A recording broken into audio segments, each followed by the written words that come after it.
So let's go ahead and get started. So again, welcome everyone to our session for today. Today's session is in particular for parents of K through 12 students with a special focus on the middle school and high school student. This is a part of our student success series that we have been hosting all summer. Most of the topics have been specifically for students in terms of different topics, but today's session is a little bit different in that we wanted to focus on some tips for those of you who are parents trying to help your kids prepare for a very uncertain school year ahead. I know depending on where you live in the country and what your district is deciding to do or not deciding to do, that it's going to be a very different academic year for a lot of students. And so we're going to present some tips for you today on how you can think about approaching this year and working with your kids to create a plan. My name is Lauren Lobdell, and I lead the client services team at Tutor.com. I'm going to be here to moderate the session today, meaning if you have questions, I'll be chatting to you in the question box, helping with technical support if you have any issues. But the real presenter of the session today is my colleague here, Dr. Amy Dietzman, who's been taking us through these student success workshops. And so she is going to take the mantle here and present to you on her best practices and tips. So take it away, Amy. Great. Thank you so much. So hi there, I'm Amy. Let me tell you just a little bit about myself before I start. I started my career in education as a high school English teacher, and then I moved into K-12 leadership, where I worked in curriculum, instruction, and assessment. And after earning my doctorate, I started teaching in the university. I started with a student success course, and I eventually moved into teaching education psychology courses for aspiring teachers at Arizona State University online, where I still teach today. And I also work full-time for Tutor.com. Today, I'm going to share some ways to get on track with back-to-school time management. Mostly, I'm going to be talking about time management. I'm also going to help try to eliminate some school-related stress that comes along with going back to school. I think most of these strategies are relevant for traditional school years, but we aren't in a traditional school year, and so I think most of these are even more relevant this year. We're going to talk about some strategies for you to employ if your child is remote learning, and I'm going to talk to you from the perspective of an educator, but also from the perspective of a parent. I have two sons. My youngest is in high school and my oldest is in college. I'm going to use them as my examples today. I asked for their permission and they said it was okay. Let me preface this all by saying every state looks a little different this year, like Lauren just said, and every grade might look even a little different. If you have several children, they may all be doing different things. You may have opted to keep your child home for a semester. You may be sending your child back to school full time, and I know there's a whole bunch of other options in between. I'm going to do my best to address all the scenarios and all the grade levels, but you may have to take some of my ideas and strategies and adjust them to fit your situation. One thing I'm not going to go too deep into today is the academic side. Just a little bit I will, and I'm not going to talk about children with special needs and how to keep them engaged in their remote learning classes. Those are just bigger topics that we just don't have time to really get into today. The fact is, let's start here. Kids at every age need structure, routine, and a schedule. So think about what the perfect school day would look like, either remote or face-to-face. And then think about your kids and their personalities and their strengths. Then establish expectations. School years are so unique from anything else in the world. And that's what I used to love about being a teacher, was that we essentially get to push the reset button every August and start over again. And we get a little mini reset button again in January to reestablish those expectations we have with our kids. If your household is like ours, though, it's been a little loosey-goosey with the pandemic, and you probably need a hard reset. You also probably need to lay down the law a little bit. So take your time to think about what you want and what your kids need, and then talk this over as a family at least a week before school starts. The point is not to enable your kids' poor behavior and habits. And the first day of school, no matter where it takes place, it should feel like a brand new day with a fresh start. So a few tips about expectations. One, start the conversation early. The more time kids have to prepare for new expectations, the less pushback you're going to get. So we start talking about it several weeks before school starts. We start saying things like, this summer sure has been great, hasn't it? You've really enjoyed staying up late and sleeping in. Well, get the most out of it now because we're about to make some big changes. We have lots of little discussions like this leading up to the big one where we lay it all out. A quick tip about bedtimes. If your kids have stayed up later and later over the past few months and they've been sleeping in more and more, start a gradual shift about a week before school actually starts. Set bedtimes and wake up times a little bit earlier each day so your kids aren't trying to reset their whole body before school starts, like the night before. Also, the more clearly and detailed you set expectations, the less you'll get those middle of the week asks, like, can my friend spend the night on Thursday? Or can I stay over here at my so-and-so's house until after dinner? Or can I do my homework after dinner in my room? If you've decided ahead of time how the day plays out, life is just easier on everyone. Think about making a contract between you and your kids. This is actually the one we developed for our son, who's going to be a junior in high school, and he's going to be fully online this semester. We do contracts like these all the time, regardless of the school year. And when my kids were younger, we did summer contracts also. But my son is generally a good student. He's quite self-disciplined, but we did need a hard reset because last spring, his school district basically didn't do any grades for students who had above a C average. He had above a C average, so he learned right away that he didn't need to try. So we've had to establish some new rules. So here I developed a schedule. I have no idea what his class schedule actually looks like yet, and I have no idea how much he may have to do live online and how much will be asynchronous. So I gave him some choices. I always recommend giving some choice when it comes to setting expectations. And we were probably going to have to adjust this, but he was anxious about this school year and he kept asking me, what is it going to look like? What am I going to expect from him? So I started the conversation a little earlier this year. And we provide some actual accountability measures here. We start off a little stricter and we let him earn more freedom. And then we provided our expectations in terms of video games, where he can work, grades, bedtime, late assignments, things like that. So like I said before, and I've said a lot of times in this series, is we all thrive on routine. Kids thrive on routine. The younger they are, the more they need to know what's coming next. And the more defined it is, the more independent they will become. So start a family calendar and keep all things related to the family on here, including practices and games, field trips, doctor's appointments, haircuts, maybe even chores like trash day or mow the grass day. If your kids are home doing remote learning all day, create an hourly schedule. Your kids are used to that at school, so it makes sense for you to create it for home too. Lots of parents have found cute little ways to make family calendars that you hang on the wall or the fridge, and these are great, but when life gets more mobile again, which we hope it will, and as kids get older and they get phones, I encourage you to establish a digital family calendar. So for helping kids get organized and scheduled, try using apps. It's never too early to get your kids used to being accountable to a schedule or a checklist. I always find that apps are a good way to get my kids to buy in, because if it's on their phone, they're interested. So Time Tree is an app where you can share your schedule and your to-do lists across family members. It actually does quite a bit more than that. Or on the left here is what we use for chores. You could even use this for assignments if your student is home learning this year. I just made a checklist of chores scheduled out by weeks using the Notes app on my iPhone. I can share this list with my son, and as he checks them off, the updates show up on my phone too. So I can easily check what he's done without having to ask him. Let's talk about morning routines. Have kids set their own alarm clocks. This helps your child to learn to take more responsibility for getting up in the morning and relying less on you to wake them up. Even if your child is remote learning, they should still get up at a certain time.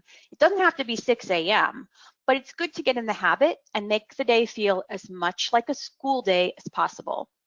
Before deciding on what time to get up, have a discussion with your child about how long they need to lie in bed before getting up. how long they need to get dressed, eat breakfast, and so on.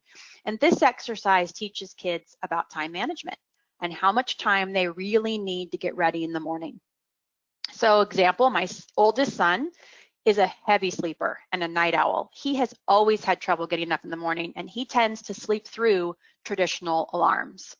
He wants to sleep in as long as possible. He doesn't want to take time in the morning to shower and make breakfast. So for him, getting up like 20 minutes before he needs to be out the door, it works just fine. My youngest son, on the other hand, likes a leisurely morning. He doesn't like to be rushed. He enjoys eating breakfast, taking plenty of time on his hair, clothes, teeth. He also likes to make his own lunch. So for him, a good hour and a half in the morning is preferable. As long as the expectations and routines are set for both of our boys, we let them take responsibility for their own learning. Let your kids make their own breakfast. I have a friend who fights with her teenage son every morning about this. She insists that she must make it for him or he won't eat. My response is, well, then let him not eat and see how it feels. And she's worried that he's going to get hungry. Yes, he will get hungry, but he will bum food off of someone or he will feel gross until it's lunchtime. Either way, breakfast is his responsibility, so let him learn that lesson. Many years ago, when I went back to work after being a stay-at-home mom, my son decided he didn't like the pressure of making his own lunch and he preferred to buy. So provide lunch options. My youngest son started making his own lunch in first grade, and here's what we did. I made it easy for him to ensure that he was eating healthy. I labeled bins in the pantry and in the fridge, and all he had to do was go down the line and grab what he wanted from each bin. At that time, we didn't do sandwiches for lunch because he was little. So we did yogurt parfaits where all the ingredients were in their own containers. And we did lots of little things that he could grab, like cheese and crackers or veggies and dips. And as he got older, he started making turkey sandwiches and wraps. Since he started early, he's been independent with his lunches ever since. He even makes the grocery list. Of course, he's almost 16, but this was a skill he developed early. If you are going to be doing hybrid learning this semester or fully remote learning, still teach your kids to be independent with their own breakfast and lunch each day. I promise it will go a long way for your sanity. I also recommend that you set a lunch time, just like the school does, and provide the options for the kids at the beginning of the week, and then let them do the work and make them clean up after themselves. So be consistent. Do the same thing every day so you are consistently reinforcing the behaviors you expect. Then be consistent with every rule and expectation. As soon as any child, any age, discovers the weak link, they are going to push it. But this means you shouldn't set rules that you can't enforce. If you have no intention of really grounding your child for not doing their homework, then don't say you're going to, because they know a threat when they see one. And if you realize that you don't always remember to check devices before bed, your children are going to realize it and they're going to sneak their devices to bed. If they realize that you don't always enforce nap or quiet time, if you have little ones, they will push to get rid of it. If you don't make your kids sit at the dinner table every night, sometimes you let them take food to their rooms, before you know it, dinner will be a free-for-all. Be consistent and be strong. It will make your life easier in the long run, but it will seem like a lot of work at first. And let me say, these are consistent with some of the rules we have in my house. Take the things I'm using here as examples and apply them to your own rules. If you don't do family dinners because of schedule or work, then do family breakfast instead, or weekend dinners. But just do what works for your family. Just take my advice, be consistent. I have never had a house with a mudroom. I've always dreamed of this Pinterest-looking space. And now my kids are almost grown up, so my time has passed. But we did have something we called the launch pad, the antidote to the explosion of shoes, jackets, backpacks all over your house, and trying to locate them before you leave in the morning. That's the tricky thing. So a dedicated departure and landing zone using whatever space you do have. If it's a mudroom or a hall closet or a corner with some hooks, you put your coats, backpacks, and shoes there, and they stay there. I also recommend putting a pen right there, because inevitably, right as you're walking out the door, one of your children will ask you to sign a permission slip.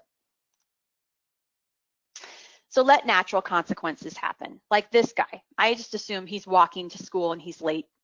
If he's anything like my youngest, the consequence of having to talk to that adult lady at the desk, ask her for a late pass, and then walk into a classroom where everyone looks at him, well, he would have done that one time and never again. My oldest, on the other hand, he would have charmed the front office lady into letting him skip detention, and he would have relished the attention from his classmates. He would have needed a different consequence. So let your child forget something. Let them run late and experience the natural consequence of it.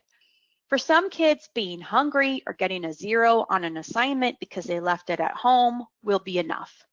Letting the natural consequences happen means that you don't bail your kid out every time. For others, the natural consequence won't matter so much, and they may need a little something more. So like, here's an idea. If you have to drive your child to school because he misses the bus or doesn't have time to walk, charge for your time. Assign a dollar amount for being the taxi and either deduct it from their allowance or assign extra chores to pay for it. So here's something I learned. Don't let one child's consequence also be the others. When my boys went to the same school, I didn't allow them to be late because it was too devastating to my younger son. And as they got older and started driving without me, my youngest son would wake his brother up. He even bought his brother a super loud alarm clock. But let me tell you what happened to my oldest when he finally got to college. Well, he's still a heavy sleeper, but he learned to wake up to his super loud alarm because once when he didn't, he was late for a midterm and the professor locked the door. He tells me he was never late for class again after that. So it took some time, but he figured it out. Your kids are going to figure it out too. Here's another example of choosing not to reinforce bad habits. So it's 9 p.m. and your child comes running into your room holding a dirty uniform and they need it for tomorrow's game. What do you do? If these situations rarely happen, you can of course just wash it. But if they are a common occurrence, it's probably time to stop bailing your kid out. If you do choose to bail them out, you're reinforcing disorganized habits. You're also sending the message that it doesn't matter if they are organized or not, that it all works out in the end. Express sympathy, and then ask your child how they propose to solve the problem themselves. You may find that they can get out of the jam without your help. You probably will find that. Be aware too of how consequences affect you. So this is a crazy world we're living in. And while you want to teach your children good habits and consequences for their actions, you also want to weigh that against your own health and your own sanity. If a consequence for your child is one that affects you too negatively or affects the whole family too negatively, then reconsider what battles you want to choose right now.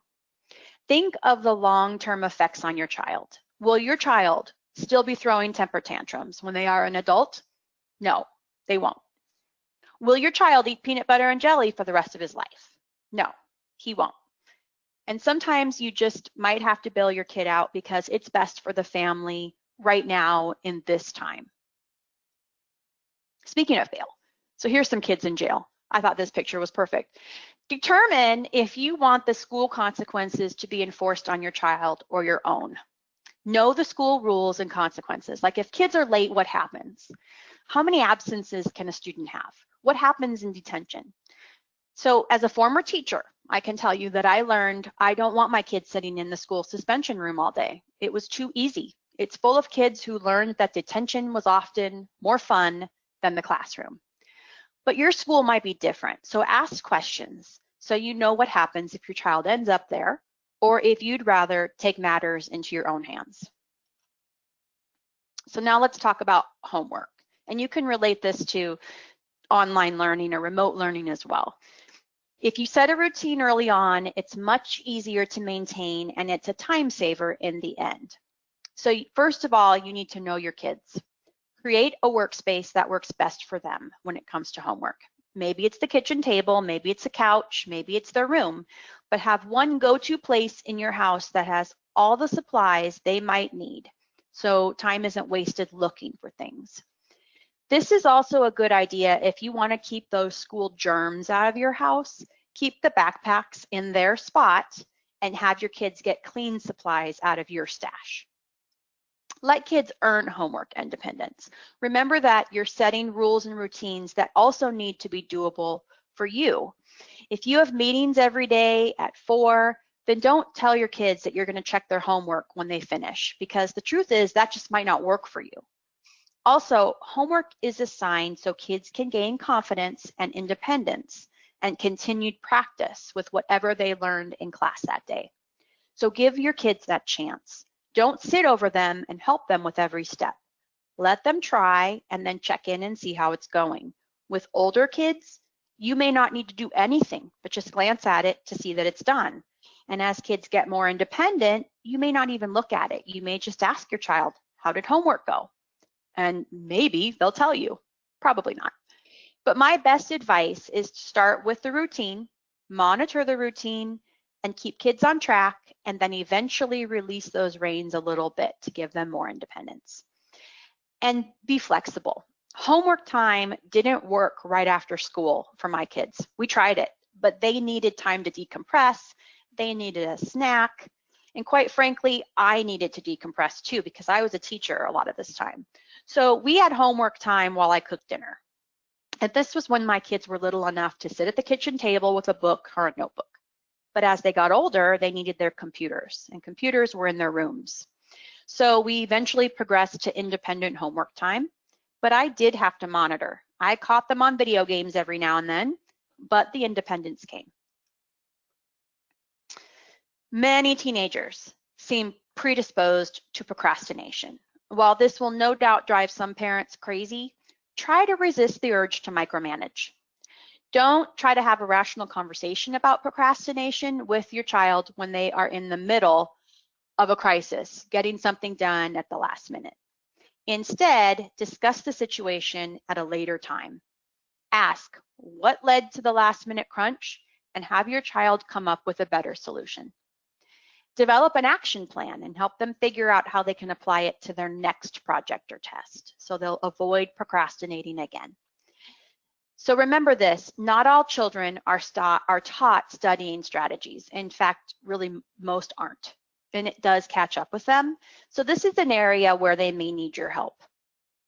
When I was teaching high school, I encountered many parents who would let their child miss school or come to school late on days when big papers or projects were due. Don't let your child get away with this behavior. Let them miss school only when they are sick. Teach them accountability and teach them to understand that a deadline is a deadline. Don't let your kids cherry pick when they're going to go to school. If your teen is remote learning at home, make sure they show up to any live synchronous lectures or conference calls with their teacher and ensure that they are turning most assignments in on time. And don't forget that your teen has different priorities than you do. You've had years of work experience to realize the importance of showing up on time or facing the consequences, but your teen is still learning that importance. And right now with this pandemic, they may be struggling to figure out what's important and why. Know how your kids' classes work. There is often an online component to a class, and this is what is on the screen right now. It's just an online Google Classroom. So know how the Google Classroom works. Especially as your kids get older, they're going to be using these kinds of platforms. Even the online gradebook should be explored because teachers will often add notes or details about assignments in there. In addition, many teachers put upcoming assignments in their gradebook, so you can see, oh, Sally has a book report due on Friday. That's the first I'm hearing of it. And know the grading scale that your child's class has. So what I mean is, know whether or not grades count and know whether or not certain assignments are weighted. Because let me tell you this, your child is going to know these details. That leads to knowing what is important in your child's class and what is less important and where the time should be spent. So here's an example. My oldest son almost gave me a heart attack when I checked his grades once and found that he had 27 missing homework assignments. No joke. His reasoning was that homework assignments in that class only made up 5% of his overall grade. He figured out that if he did in-class work and performed well on the tests, then he could skip homework assignments and still get a good grade in the class. Well, he was right in theory. But what he didn't count on was that for that class, the homework assignments were pretty important to actually learning the content. So when the tests came around, well, he didn't perform as well as he thought he would. So we needed to develop a better strategy. But sometimes you have to choose your battles. So my other son was doing remote learning just last semester, and he chose not to do an assignment in his Spanish class. We talked about it. He explained exactly what the 0 would do to his grade. I did some investigating, and we decided, yeah, he can skip that one. So choose your battles. Missed assignments happen more and more as kids get older. Trust me, all kids miss assignments. So decide what's acceptable for your child. School in the COVID world. So now we're going to get into a little more specifics about if your child is learning remotely. The better the routine and the schedule, the easier it will be on everyone in the house. There is a reason why schools have schedules that are posted, bells, the same time for lunch and recess every day, because kids need to know what to expect, no matter how young or old they are. So post your daily schedule and include start time, lunchtime, time for exercise or recess, quiet time or nap time if you have little ones, and give your kids an opportunity to watch YouTube or play a video game or two. Designate time for independent and collaborative work. This means sometimes you let your child work on their own, and sometimes your kids can work together if you have multiple kids and if they get along, or sometimes you are there working with them. If your child is in any grade, K through 12, they would be doing independent work at school. So allow them to do that at home too. And remember, kids are resilient. You will not ruin them, and they will still learn all the basic skills they need in life, even if they are remote learning for another semester. So what should you do? Well, give grace to the teachers. They have been in limbo as much as you have over the past several months, and they are most likely making the most of their classes with limited resources. But also trust your teachers. I have heard lots of parents on the news calling this homeschooling. Unless you're really homeschooling your child, this is not homeschooling. This is online or remote learning. Your child should still be learning from their teacher. Unless the teacher asks you specifically to teach or reinforce something, don't feel like you have to step in and try to teach your kids a concept. And let kids get the answer wrong. We are really going to do our kids a lot of disservice by doing the work for them or trying to step in every time there's an issue. We learn from failure. So step back and let your kids learn independence. Also, best thing I ever did for my kids was letting them play typing games. When they started when they were really little, look for free online games like Nitro Type. There are plenty of other ones out there. That's just one of my kids' favorites. Typing is a skill they will need for remote learning, so find something supplemental for typing practice. So helping kids with school anxiety. With so many unknowns in the world, make your home feel safe and secure by keeping it structured. Stay calm. The more upset you get about school and the world, the more stressed out your kids are going to get about it. They're going to hear about it in the media, and if your kids are old enough to be on any kind of social media, they are going to hear and see it. So it's okay to talk about it. Just set the tone for their reaction to it.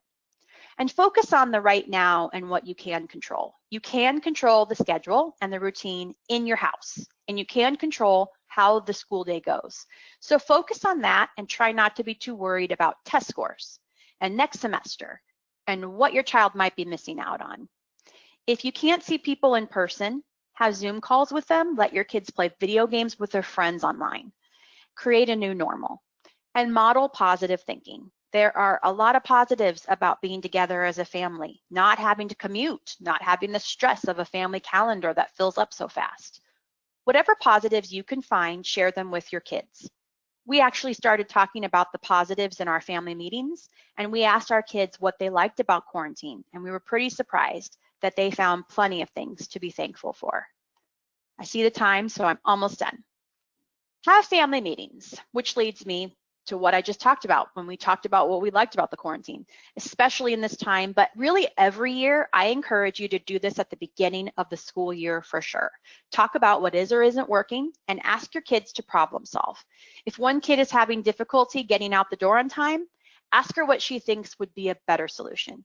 If one child keeps getting in trouble at school or grades seem to be slipping, talk about it together and let your child tell you what they think should be done. Your kids will feel more buy-in if they feel like they had a say in it. And also ask kids what they need from you. And you don't have to be the one with all the answers. So let's bring it all together.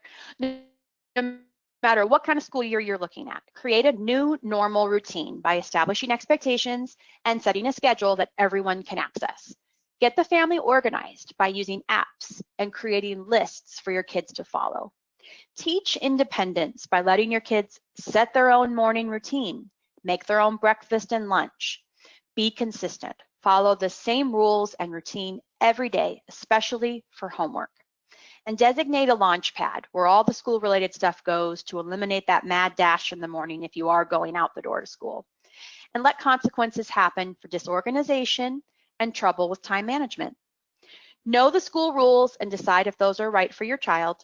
Investigate classes and grades by getting into that online classroom and gradebook. Have family meetings to give your kids a chance to talk about anything that may be bothering them and to problem solve together. If you want to read anything more about what I discussed, there's some resources. And before, I don't know if we have questions, I don't think we do, just want to let you know that my last webinar is coming up next week. It's at the same time and it's for students, high school or college students, and the topic is stress management. Lauren, back to you. Sorry for going over. No problem. Thank you again for all the great content. We hope it was helpful to all of you today. Just a couple notes here. We're not going to have any time for questions today on this session. We are developing an FAQ for students and parents based on this whole series. So look for that FAQ to be coming out probably in the next week or two on our social media channels. So I recommend you follow these channels if you want to look for future sessions that we're having or some of these follow-up resources. Another thing that's not on here is our YouTube channel.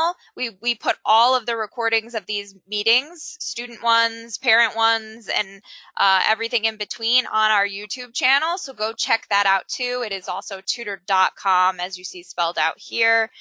Additionally, some of you have access through institutional partnerships that we work with, whether it's a college, a university, a K-12 school, or Gear Up grant, or the military. We work with a lot of different partners that offer Tutor.com to students for free through those institutions as long as you're eligible. So you may want to take a look and make sure if you have access to free tutoring, it can help you with a lot of the things Amy was talking about today. So thank you again. We appreciate the time, and thank you, Amy. We'll hopefully see you all again at our next session.